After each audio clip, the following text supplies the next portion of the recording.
truckers, it's a beautiful day for trucking in the USA.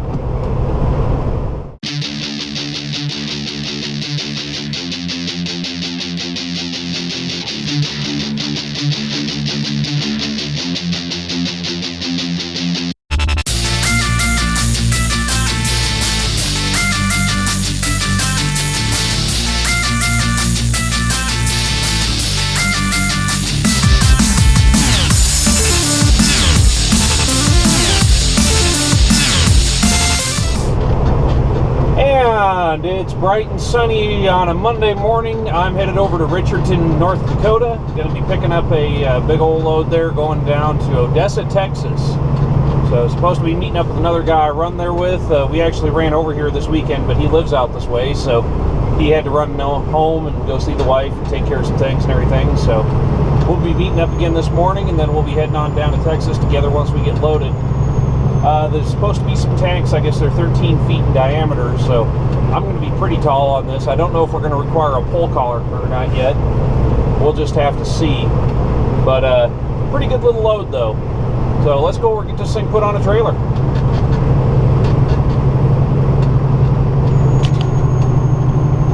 So loaded up, got fuel, we're on our way. I'm 14'11" tall, 13 wide, so not very heavy though. This thing's only about 10,000 pounds. Didn't even bother scaling it. I'm really light. I can just pick up and sail with this thing. 1,341 miles to where we're going in Odessa, Texas. So now it's time just to put the hammer down, see how far we can make it. Sun sets at 5:57. That means I can run until 6:30. I've got the hours to do it. That's not a problem. We just need to see how we're doing here. So hopefully get some good miles in today. I mean, didn't even get loaded and out of there until about 10 o'clock. So it's actually about 10:45. So it's kind of one of those deals. I had another truck in there that got loaded in front of me, then I had to get loaded. So, which we're running together. So I'll see sometime here about maybe throwing a camera on his truck, my truck. We'll do some video from that and see how it all turns out. But I'll check in with you guys later. Good morning. It is now day 2 of this load. We made it as far as Wright, Wyoming last night. Actually got in there fairly early. It's just we didn't have enough time to make it down to the next city here, which would have been Douglas, Wyoming. We were trying to make it down there, got held up, and that 20 minutes got held up. It actually cost us that extra 80 miles. So we're making up ground this morning. 951 from delivery. Today's going to be interesting, be just kind of a little bit of drama, because coming down through Colorado, you have several curfew zones. In Denver, between 6 a.m. and 9 a.m., you can't go through Denver with an oversize. And then the same thing down in Boulder and Colorado Springs, they have a curfew down there. And then in the afternoon, it is 3 to 6 p.m. So you have to time it just right to get through Denver after 9, but before 6, and you have to be all the way down through Colorado Springs, Pueblo area before 3 p.m. So it's a pretty good little haul to Pueblo right now. I'm looking at 389 miles. I've got my GPS set for the truck stop there. We've got 389 miles. Got to get down south of Pueblo, and then south of Pueblo there we'll hit Raton Pass and get over Raton tonight. And then I'm not sure where we're going to get to tonight. And then hopefully though, I mean, I want to make at least 600 miles today, so I still need a couple hundred extra over the top of that, because I really want to deliver this load tomorrow. Well, just checking in. It's about 17:04 right now. We're 57 miles from Clayton, New Mexico, about 423 from where we're delivering. Probably be about maybe 15-20 miles more than that. You got to go a little out of route to get around Dalhart down here and play around with all that. But get down to there and do all that. But tonight, the big thing is tonight, we managed to do what we had to do today. Got through the curfew zone, got out the bottom end of the state, no issues there. Got into New Mexico, got our permits at Raton there. Truck did really well climbing up Raton. I forgot to get out and put cameras on. I was going to put cameras on, but we were just running hard, and it was an absolute mess today there at the Loves. Pull in there, wanting to get fuel. I pull into the only open pump. There's a truck pulled ahead in front of it, and get the truck fueled. The guy I'm running with, he pulls into one of the next stall down, not the next one to me, but the one after that. He pulls in there, or he's actually waiting for the next truck to move. And this truck's sitting there and sitting there and sitting there, and we're kind of going, well, what's going on here? And I get my fuel all the way pumped, and he'd gone inside and asked them to page the guy to get the truck moved. And then I went inside and had to start paging the guy that was parked in front of me to get his truck moved. And, you know, it took us literally 10-15 minutes just to get out of the fuel islands, because people were in buying food and sitting in Subway and doing everything else, leaving the fuel islands all clogged up. So finally was able to get pulled out of there, pulled the trucks over, parked them, went and got lunch, and then because of that whole mess, we were scrambling to get it back on the road. So unfortunately, you know, people that are really inconsiderate like that screw everything up for everybody else. So now we're in kind of a time crunch at the end of the day here. Sunrise, where I'm at right now, is 6:13, so I really can't run past 6:13, so that's about an hour, 8 minutes away now. So in that hour and 8 minutes, I have to get all the way out of the state of New Mexico, which is about 65 miles from where I'm at. And so I'm going to have to press pretty hard to do that. And then we need to get into this, because in Texas you can run a half hour after sunset and a half hour before sunrise. So what that'll mean is getting on the road a lot earlier tomorrow morning, because if I would have stayed the night here in Clayton, New Mexico, sunrise here is at 7:08 a.m. Well, one of the neat tricks about moving oversize is you can either use the state capital time, sunrise, sunset, the time there for your curfew times, or you can, if you know it exactly where you're standing, you can use it exactly where you're standing. Well, because my GPS will tell me when the sunrise and sunset is, what I'm going to be able to do tomorrow is, you know, I know exactly what I can take off. But what I'm going to wind up doing tomorrow is I'm going to wind up using the state capital, and the reason for this is Austin is further east than where we're going to be at Texline. So you go further east, and by doing that, I'll be able to use the sunrise there, which is actually half an hour earlier, because sunrise in Austin is at 6:38 Mountain Time, 7:38 Central. Clayton is at 7:08, so that gives me a whole 30 minutes there. And on top of that, in Texas, you could go from a half hour before sunrise to a half hour after sunset, where New Mexico is almost sunrise to sunset, you don't get the half hour allowance. So by making it into Texline, I can actually leave, I'm probably going to call it about 6:15, maybe even squeeze a little bit more out to 6 o'clock, because it's 8 minutes is the difference. So I'll wait around there, you know, probably 5, 7 after, something like that, get on the road. And by the time I get out and get rolling, it'll be perfectly legal and fine. So I'll probably log it from 6:15 or 6, excuse me, and by the time we get on the road, it'll be 6:08, which is 30 minutes before sunrise in Austin, which means we're perfectly legal to roll. So that'll get us on the road early, and right now 420 miles away from where we're delivering, plus a little bit of excess. We're going to knock another, 53 off of that, or we'll just call it 50 miles here. Or excuse me, it'll be 60 miles. So we'll knock another 60 miles off of that here. So we got 60 miles off of 419. That's going to leave us with 360. We'll call it 380. Somebody on the radio there trying to yak. We'll call it 360 miles to knock out in the morning. So if we're lucky, we'll be getting into Odessa about noon to get these things unloaded, which means if I play my cards right, I might even be able to get another load on this trailer tomorrow.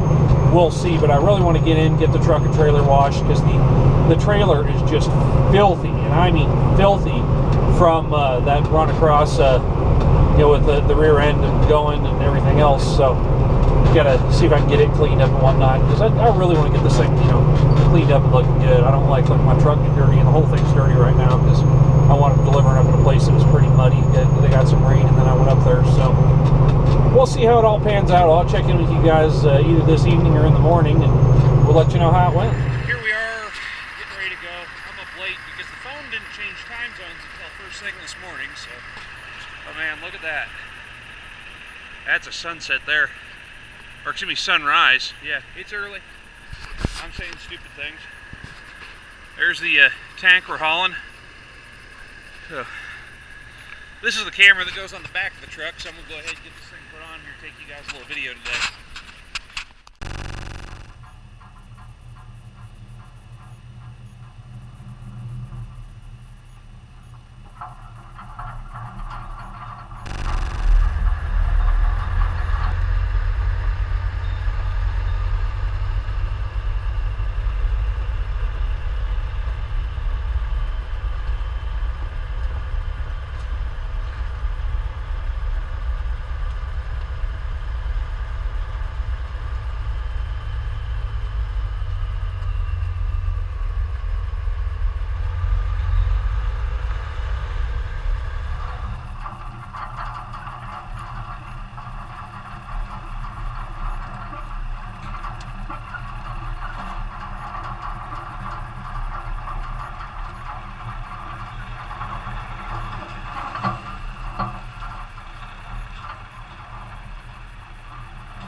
It's early, we're getting up and going. Beautiful sunrise out here. I'm running a little late. I got out of the truck this morning and stepped down, and the driver's side step just went boom! Threw me off. This thing is definitely destined for a new step pretty quick. I really want a whole new step box, but for right now I'm probably just going to get new step tread and get that put on there. And then, oh, that'll be good. Kind of tired this morning. I didn't get to sleep early last night. I was up fighting with the computer because it's not one to compile these videos, so I don't know exactly what's going to happen there. I think I'm probably going to be buying a new computer because this one's having some hardware issues. So, and it's getting to be a couple of years old. I think it's just time to replace it, so we'll have to see here. But anyways, we're 403 miles where we're going. We just left Texline. It's about 6:50 in the morning Mountain Time. So, I don't know what's banging around up there, but it's sure making a lot of noise. And we'll get on over, hopefully about 3 o'clock this afternoon, Central Time. We'll get this thing kicked off the trailer. Won't have enough time to go unload, reload today, so I'm just going to do the unload, go grab a reload, and we'll scurry on, or see when we're going back to the truck stop. I'm tired. My brain isn't fully functional yet, so if I'm coughing and sputtering here, I apologize, but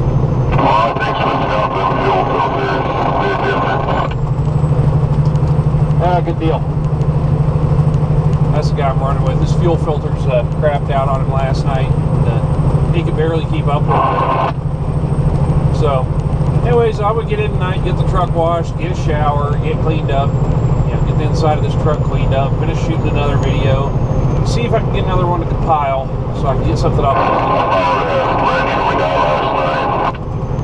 Yeah, I heard it on the CB. That worked out pretty good. So yeah, he forgot his filter wrench. I didn't have mine with me, so we couldn't get his fuel filters off. Luckily, he had a hay hauler that let him borrow them.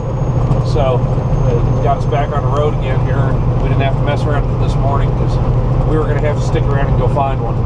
So, but all in all, we're doing good. I got a little bump on my elbow from hitting it on the door frame. My hand don't feel too good, but what do you do? Anyways, we'll catch you a little bit later down the road.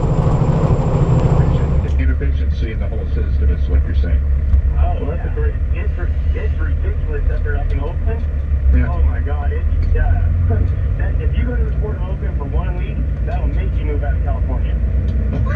Six, okay. and a lot of other things will make you move out as well. But we won't go there. But Eric, talk about that. I mean, I've heard this from so many drivers across North America that have gone into the ports that it takes hours to get through the line, and then you've got horrendous wait times, 5, 6, 7, 8 hours in many cases out there for them simply to take care of those containers and then get you back on your way. Hey guys, I'm recording this after the fact. I just want to jump in real fast and say, we got to the location to unload. Things were a little bit messed up there. The guys didn't know what they were doing. This was the first time the guy that was running the crane had run a crane. He always ran an all-terrain forklift before. The last ones he unloaded with an all-terrain forklift, so totally different deal altogether. This time around, he just didn't know what he was doing, and I don't want anybody to get down on him. I don't want anybody to be making comments, saying, oh, these guys are so stupid. No, they didn't know. They were doing the best with the tools they had. I had more experience. I stepped in. I told them what was up.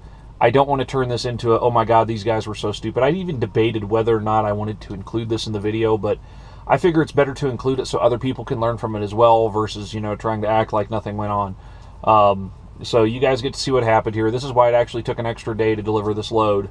We wound up not getting unloaded till the next morning because they had to go get the telehandler they got. So here's what happened there. Hey, how we doing? Well, it's turned into a fucking clusterfuck down here. These guys have never unloaded one of these before. They've got a bunch of Mexicans with one of the kids out of the office translating Spanish for them, and they've got a guy that's never run a crane before about ready to pick it off the trailer, and the way they're hooking it up, they're liable to send this thing slamming down and busting all over Marty's trailer. So I'm giving them a minute here to get it all hooked up, and then I'm going to stop them in dead in their tracks and explain to them how screwed up they are and do it as diplomatically as possible. But,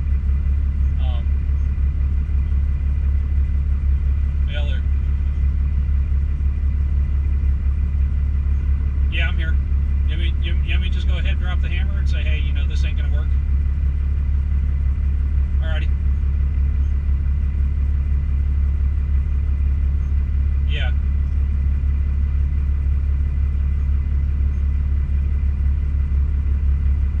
Alrighty, I'll go jump in on it.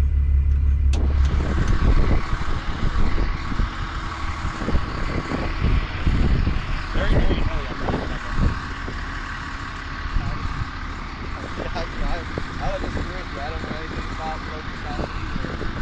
There's a chart right inside the door here.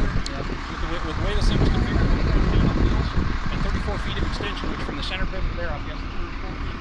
We haven't measured it, but that's the micrometer. 5,400 pounds. This thing's 10,600 pounds. And no, we shouldn't be lifting this at all. And also with the angle those chains are at, you're putting exponential pressure on those chains. Those chains are designed to go in one direction.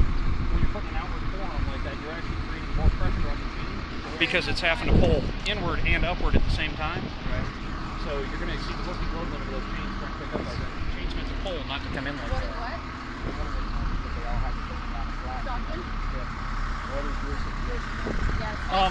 We got a couple things we can do. If we can get a spreader bar that's long enough to come down across the top of that thing, we need about a 15-foot spreader, and that'll get those chains at a better angle. We can pick them off, set them off that way. The other thing we can do is if we can get an all-terrain forklift down here, you can pick up the back end with that all-terrain forklift, get it in real tight, get this crane up real tight on the front, because you can run those chains to a center hook. It would be better to have a spreader bar, but I'd run to the center hook, and I'd get a shackle in each one of those loops, because that sharp edge on that loop loop there, it'll cut right through that chain if it gets enough pressure on it. It'll sever that thing because it'll be just like a shop shear. And so what you need to do is you need to pick up on the front, pick up on the back at the same time. Truck drives out from underneath it, you set it back down, and then the crane stands it. Yeah, we see that. We told him, he told him to get him an all-terrain forklift, that extendable boom. Even an all-terrain forklift by itself, though, would be not enough. You know, it's an extendable boom.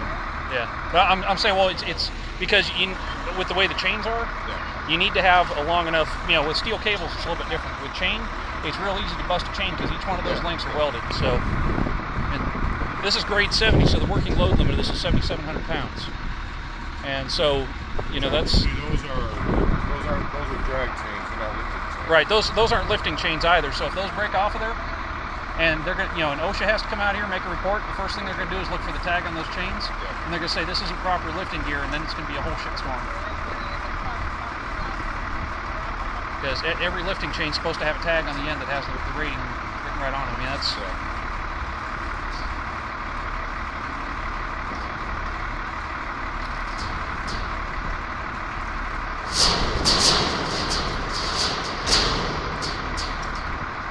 Yeah, you see how that hook's already, that chain's already trying to climb in the hook there? You know, you need, well, I mean, ideally if you're pulling in like this, that's why they use a T-block in an oil field, because it's got those hooks that come up at an angle like that. So when you get the straps in there, they can pull off at an angle. Yeah. You know, with this type of hook here, that thing will pop right up out of the top of that. You get weight on it, it'll come right out of the hook. And that little flapper in there won't even stand in its way when it starts to move like that.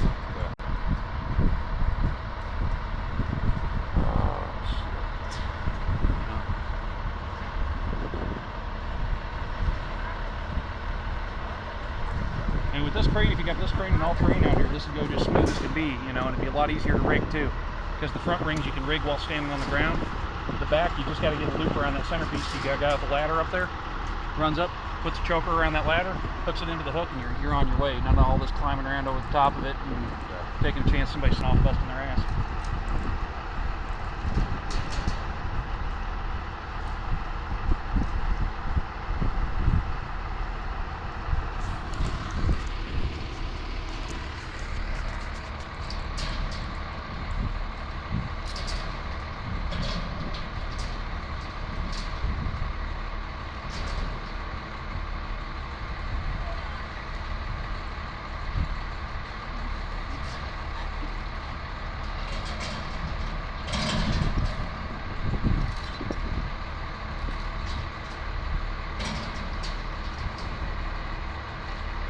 What I'm going to do is I'm going to have him go ahead and just barely try to lift it with this, where see if he can back it off. If it starts making any kind of weird movement, I'll stop him, and then we'll take it. What you need to do then is you need to get that boom up higher in the air and get this thing, because if you're 5,400 pounds on your working load limit on the crane here, and that's the capacity. You go over that 5,400 pounds with the boom out like this on wheels, and those rubber wheels, they flex. That's why that capacity is so low. So gotta get that thing in, get that boom way up in the air, get it as short as possible. Okay. So otherwise, I mean, with how he is right now, he'd come up and you guys wouldn't even realize it was going over until the thing was slamming into the ground. All right. As soon as I get that rigged, I'll go ahead and have him lift his outriggers and kind of bring his boom in as he pulls forward. Right. No. He needs to line out and boom up more. He needs to pay out some line, boom up more.